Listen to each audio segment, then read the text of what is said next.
The Reverend Philip Willard was no stranger to Perry County, Pennsylvania when he traveled there in 1867. He had earlier served as the pastor of the Lutheran Church in Loysville, and so was aware of the Tressler Classical Academy, an academic institution that Colonel John Tressler and his son Captain David Lloyd Tressler had established in Loysville in 1855, and then 10 years later, as the Civil War ended, turned into one of the nation's first soldiers' orphans' homes.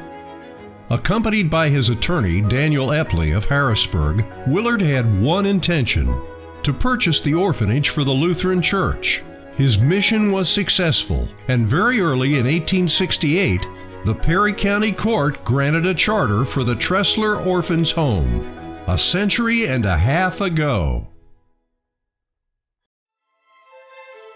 Named the home's first superintendent, Willard spent the next year on the road, raising $4,000 to equip the institution to serve poor orphan children, educating them physically, intellectually, morally, and religiously, and extending over them a wholesome guardianship. Similarly, a few decades later, the second major root of the history of today's Diakon arose in Topton, Pennsylvania. Lutherans from the Berks County region had come together in 1894 to ask what can be done on behalf of the orphans. They quickly took action and purchased a 105-acre farm in the fall of 1896 in Topton. A charter was soon granted for what eventually would be known as the Lutheran Home at Topton. Within a year, construction of Topton's old main building was underway. The Reverend Uriah P. Heilman, the first superintendent, breaking ground for the building himself by forming the shape of a cross in those first excavations.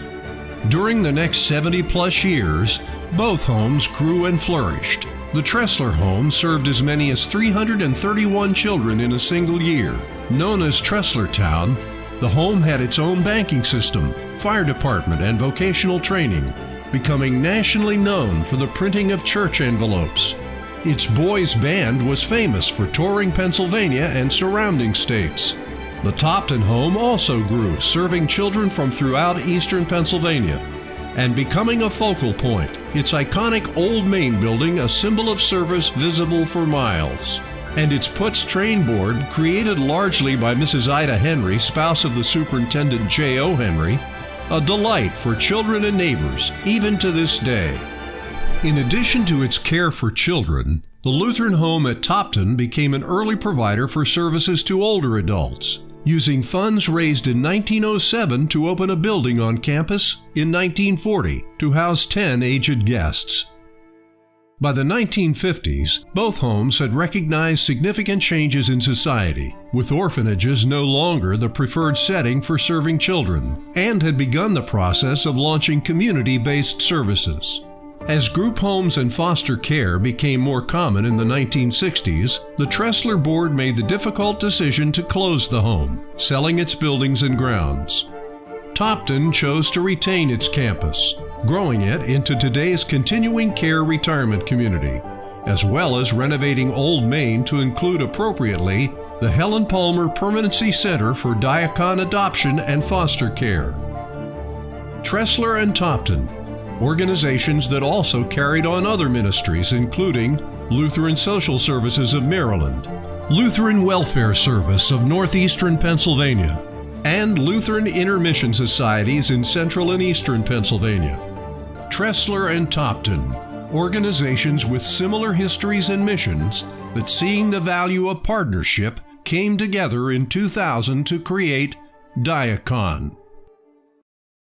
Today, the many hands of Diakon, guided by one heart of compassion, daily make a difference in the lives of children, youths, families, adults of all ages, and even entire communities.